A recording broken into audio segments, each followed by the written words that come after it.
Remember that. Life is precious, and even learning to walk is crucial. It is a sign of intelligence. I would encourage any and every parent out there, whatever you learned today, yesterday, next week, or whatever, share it with your partner. Share it with your kids. Whatever happened to bring your kid to work day? That way the kid learns something different. It's amazing how all the critical things that we should be learning in school, just think about it. Look at the setup.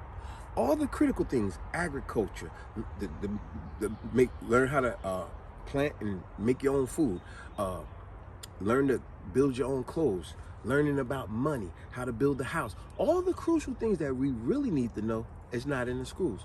But all the goofy, useful, futile, remember, incapable of producing a positive result, pointless.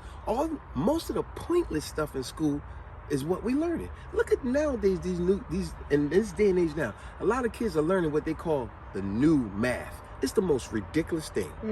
It is a real simple thing. 4 plus 4 equals 8. 4 times 4 is 16. But with the new math, you got to go carry the 4 here, put the square box, and then you got to put the 4 over here, and then you got to carry the 1 over here, then you got to put this over here, then you got to go over this side, then you got to minus that, then you got to add the 2, then you got to put the minus 3, then you got to add this, then you got to come down here, then you got to subtract that from that, then you got to put, like, what? What the hell? Once again, futile. So like I said before, and I'm going to keep saying it. Books like this, and there's many more. It touches on another one of our great videos me and my oldest daughter, Ashley, did, and it's called Never Stop Learning. And we talked about so many great things of learning in that. But what I also encourage, just like I'm encouraging in this video, I encourage every parent to reinforce knowledge and education once your kid come home from that school of learning all that futile education. Now you encourage them what you learned today. You encourage your wife, your husband. I don't care if it's on your job. Yes, you said, I learned something new today. Remember, all of us in life, you should be learning something new every day. Especially your culture. Yes. Make sure you teach your kids about their culture. Yes, I they like nobody that. in everything, even in the schools, they're not going to teach you that. They might speak a little bit about it, but it's not going to give you the full details about I love that. your culture. So I it's love very that. Look important. at you as a Puerto Rican woman, right? How much did you learn about Puerto Rican history when you was in school? We was never taught anything Nothing. about Puerto Rico. Now you see, futile, but they teach you about doggone George Washington, a freaking criminal. Well, they throw in the word Spain, which is the Spanish Inquisition, but Tell that's you everything about Christopher Columbus, a rapist, a killer, a kidnapper, everything, a criminal, a liar, everything bad. But they tell you, oh, it's all good.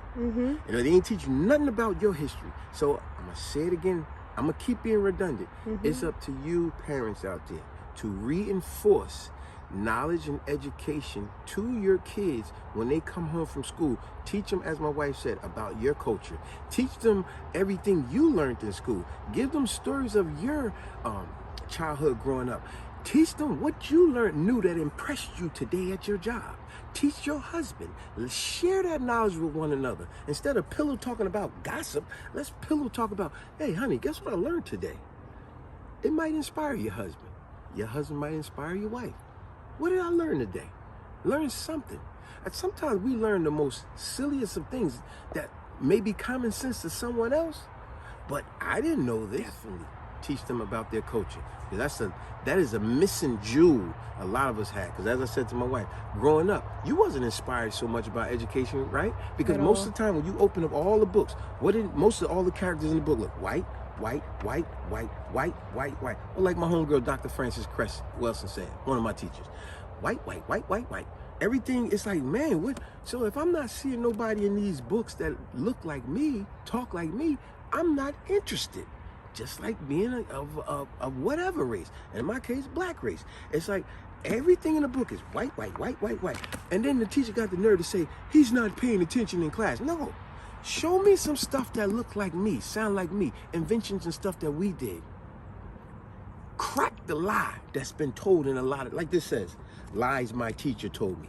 Crack the lie. You do got some great teachers out there. Crack the lie that's being told in school and show this student, hey, your people did this, your people did this. Let me show you this great invention, this and that, whatever.